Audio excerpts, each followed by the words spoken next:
Una temática muy, muy sencilla, relativamente sencilla, ¿sí? Donde, bueno, abre los ojos. Es decir, ¿qué puede significar en adicciones abrir los ojos? O sea, es evitar el autoengaño, tener conciencia de enfermedad, saber de qué se trata, qué es lo que necesito saber, la historia del consumo, cómo se ha producido, porque en cierto modo nos influye igual que la historia de la adicción, pero no para justificarla o para demonizarla o permitirla, sino para comprenderla. Egipto tiene la cerveza, muy antiguo, las culturas aztecas, mayas, etcétera, andinas tienen, por supuesto, su experiencia cúltica sobre todo, es decir, sagrada de los dioses con determinadas sustancias. Plutarco, las dietas de Plutarco, los senados romanos se abrían con este tipo de brebajes. Roma, por supuesto, recordad el dios del vino, dios Baco. Y por supuesto, la voz cristiana que sí hablaba de cuidado, ¿no? Con el vino cuando rojea como áspid a dolor, que es prácticamente un proverbio del Antiguo Testamento. El colonialismo llega y encuentra todos estos aspectos, todas estas sustancias que por supuesto comercializará después en Europa y se producirá entonces ese alcaloide, esa disociación, ¿no? de coca a clorohidratos de coca y por supuesto a probar a ver si está bien, si no está bien, y somos un poco conejillos en este sentido. La heroína recetada, el vino de coca, la morfina, que produce también, por supuesto, el ácido lisérgico, el LSD, con Albert Hoffman como su principal defensor, y la lucha de las drogas con Nixon, las experiencias, los experimentos que realiza la CIA. Entonces, al final, los mitos se producen por falta de información. La información es poder. La información verdadera, temprana, emotiva, que me ayude a cambiar y que me sirva. Esto es importante en un tema como el que nos ocupa. Que sea un problema de voluntad, esto se ha defendido o se ha enseñado y se sigue haciendo porque se entiende que en el fondo la persona adicta lo que hace, su conducta repetida, es porque lo quiere hacer y si no quiere cambiar, pues no hay nada que hacer. Esto se sigue enseñando en algunos círculos, pero comprendemos que la adicción no es un problema de voluntad.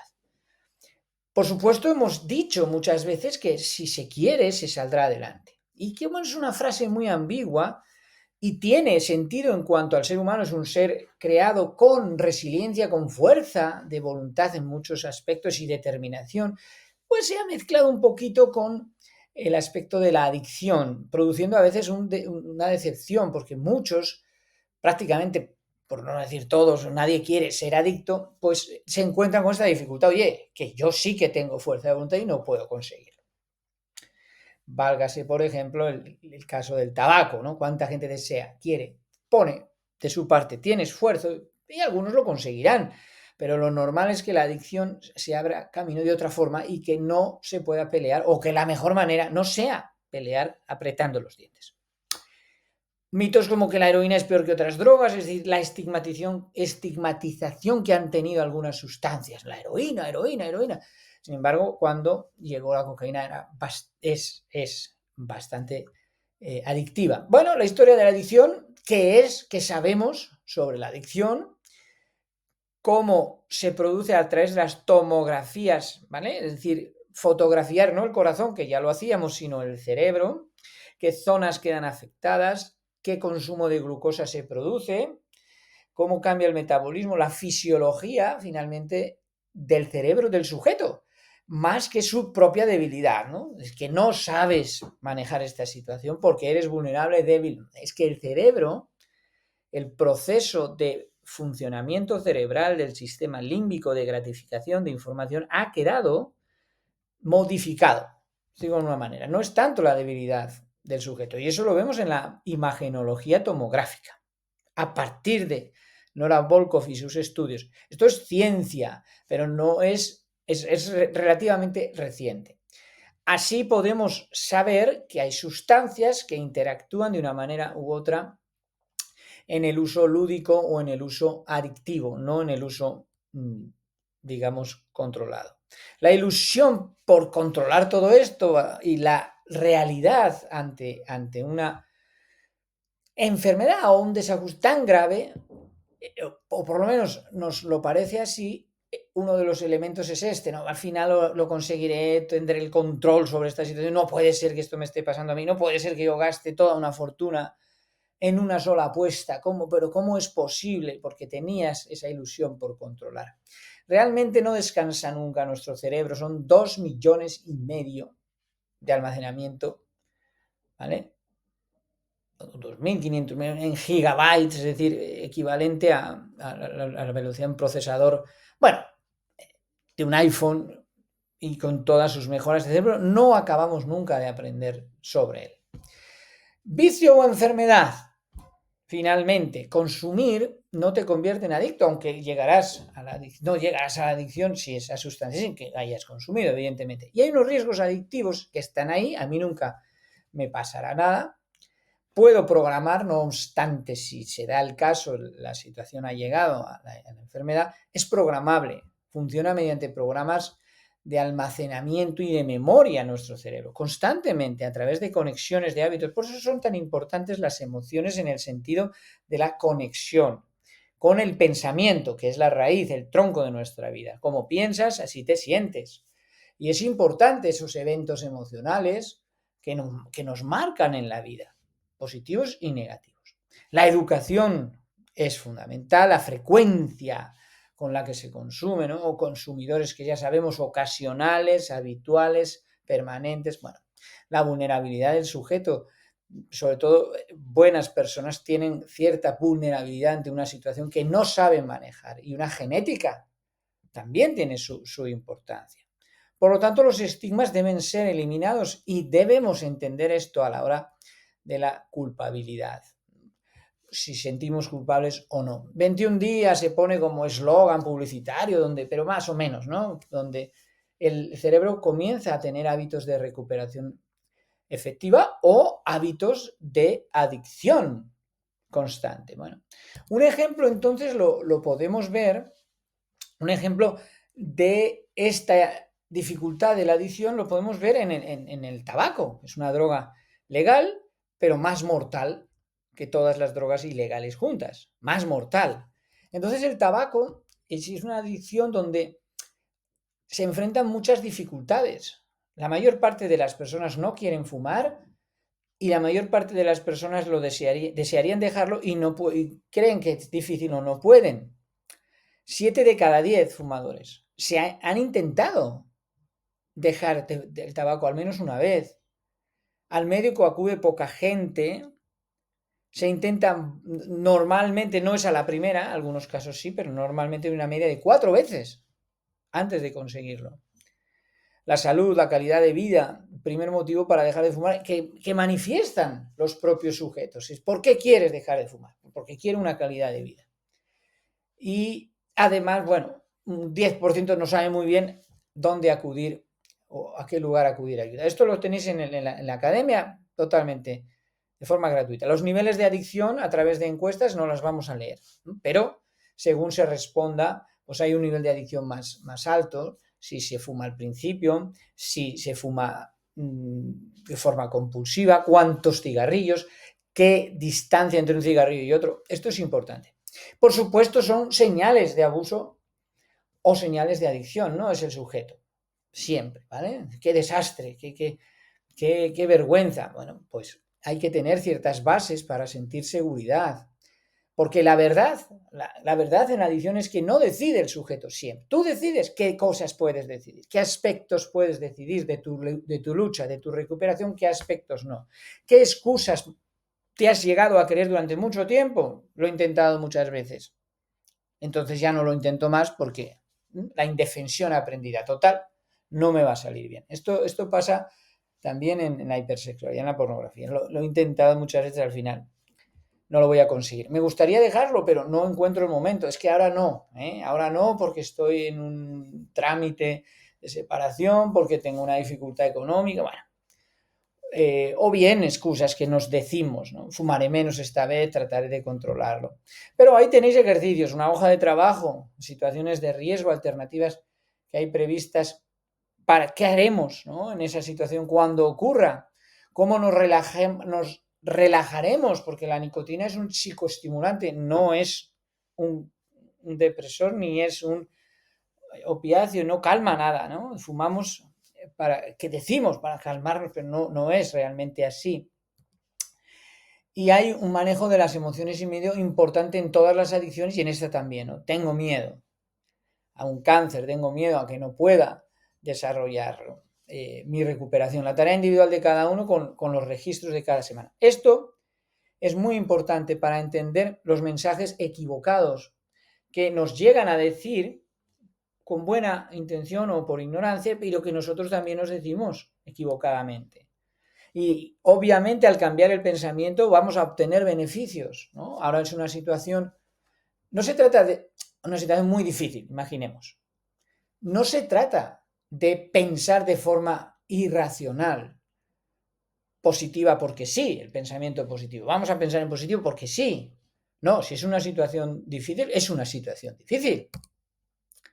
Pero saber pensar, aprender a pensar, tener buenos pensamientos va a producir tener buenos sentimientos, por lo tanto, buenas actitudes, buenas palabras, buena conducta.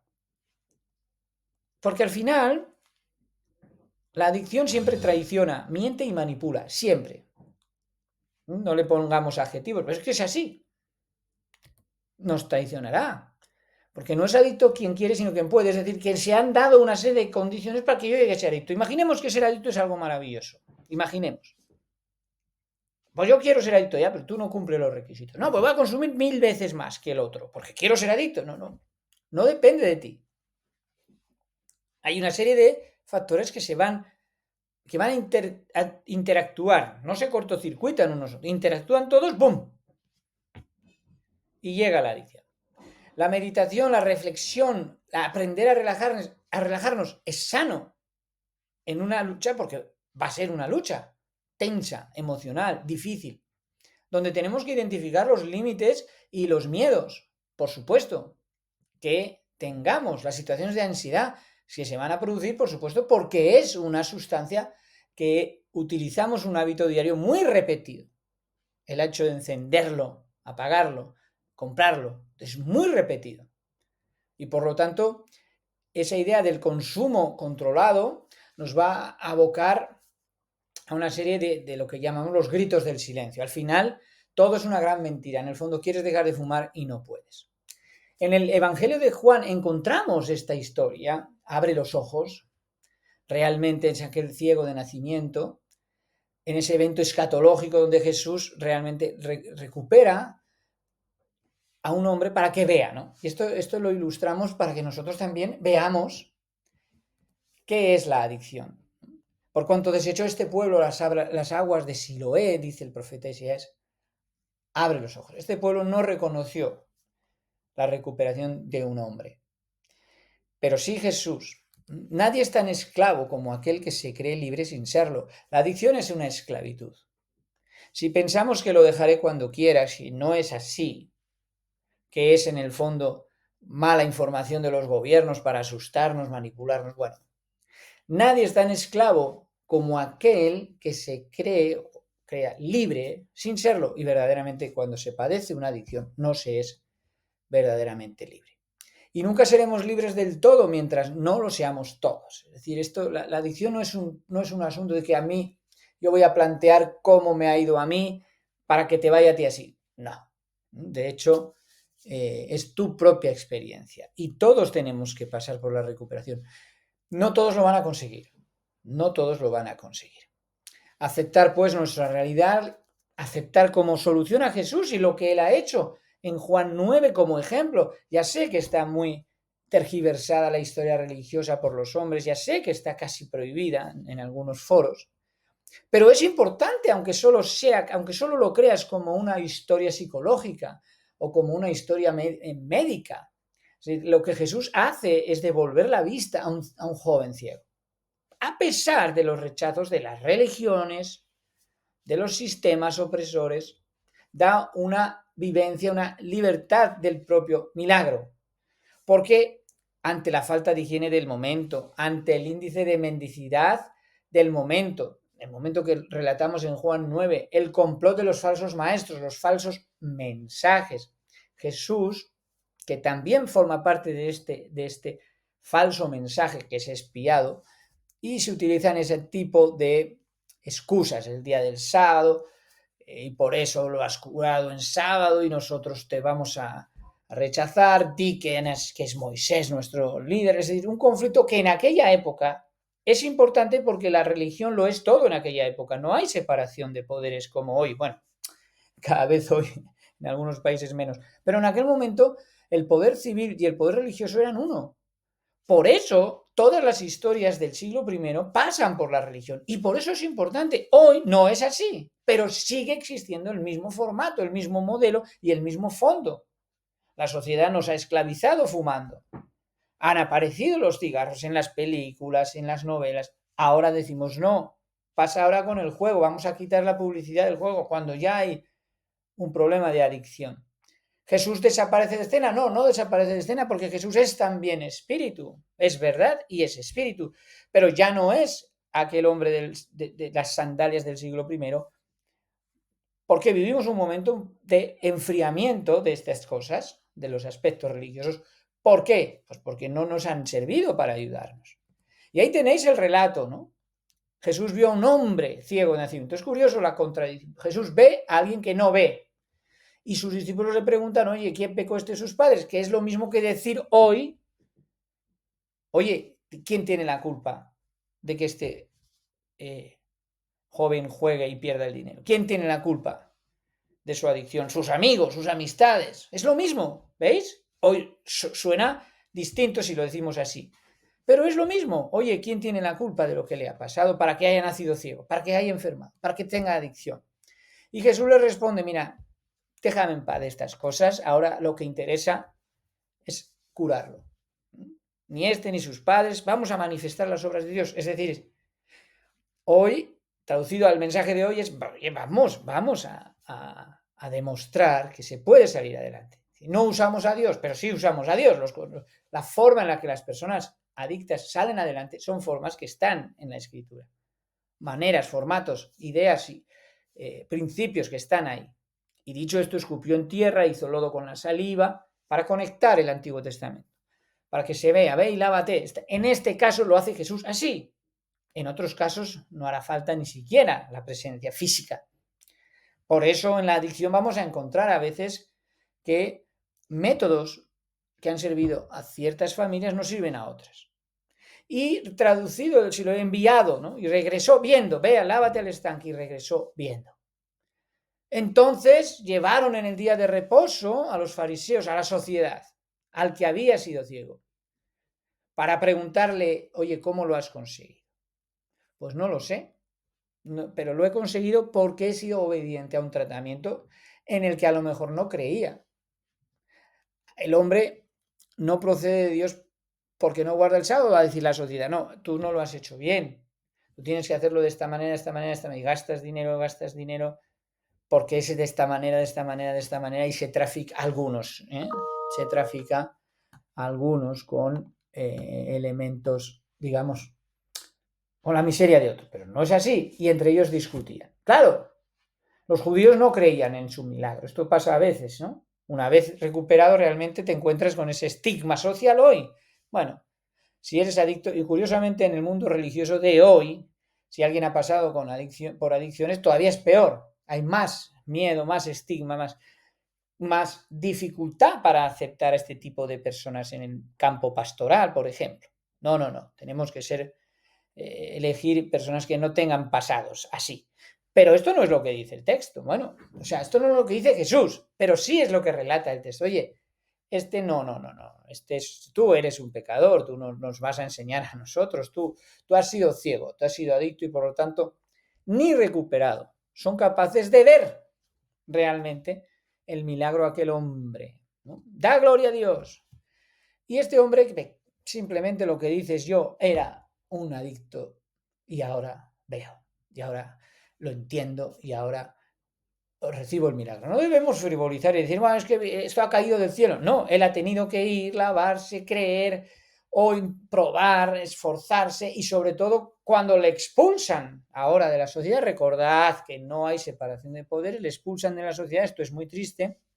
En aquel momento, fuera de aquí, y hay disensión entre ellos porque algunos sí pueden reconocer la adicción, pero otros no tanto, y hay esa disidencia que al final le expulsan. Los religiosos, por eso hoy no hablamos de religión. Y Jesús, que no funda ninguna iglesia en concreto, y realmente, aunque es el fundamento, debe ser el fundamento de todas, va a buscarlo, porque aunque se ha curado de esa adicción, de esa ceguera, ahora está solo, expulsado de la sociedad, de la sinagoga. Es como expulsarte, es como estigmatizarte, a pesar de que ves.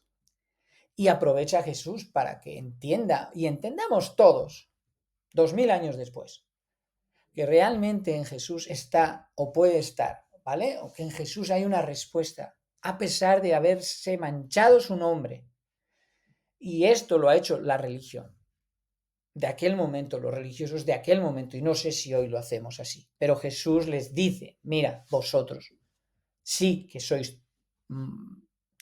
lo peor, porque aseguráis que veis, pero vuestro pecado permanece.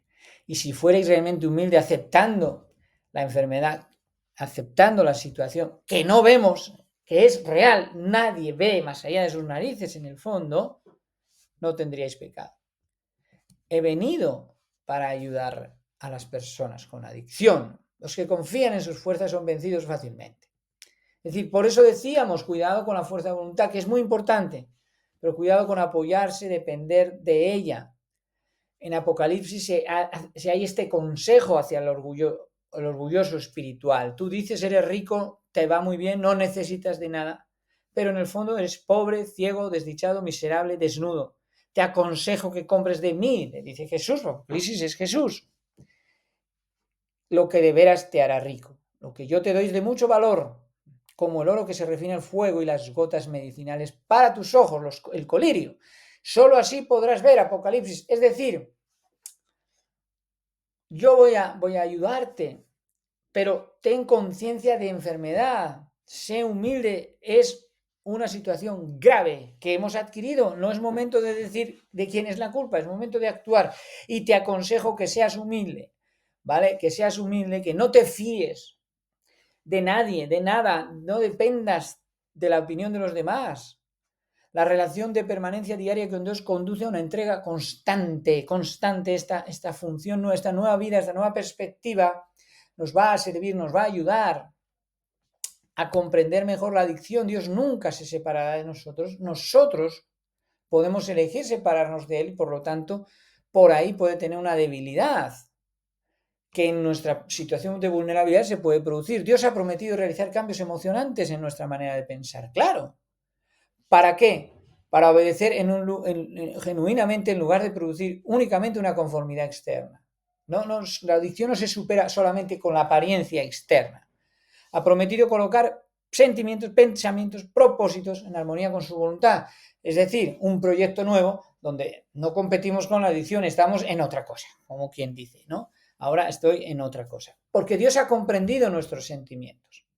Ha comprendido lo que nos pasa en este mundo caído, y sobre todo si hemos enfermado, ¿no? ¿Se olvidará la mujer de lo que dio a luz para dejar de compadecerse del hijo de su vientre? No es muy normal que esto ocurra, pero aunque ella se olvide, yo nunca me olvidaré de ti. No estamos solos. El modelo Minnesota lo declarará como el paso 1, ¿no? Alguien más poderoso que nosotros, ¿no? Pero nosotros le ponemos ojo y cara, le ponemos nombre. No es una energía, no es un poder, que tú puedes salir adelante de una adicción agarrándote a cierta energía especial, pero al final nosotros a ese paso 1 del modelo Minnesota, si te gusta más científico, le ponemos un nombre y un apellido: Jesús de Nazaret, y lo que están escritas sus obras en los evangelios. Vamos a compartir entonces tus impresiones sobre esto. Vamos a ver cómo te desarrollas vamos a ver cómo te comportas. Y recuerda que no hay más ciego que aquel que no quiere ver.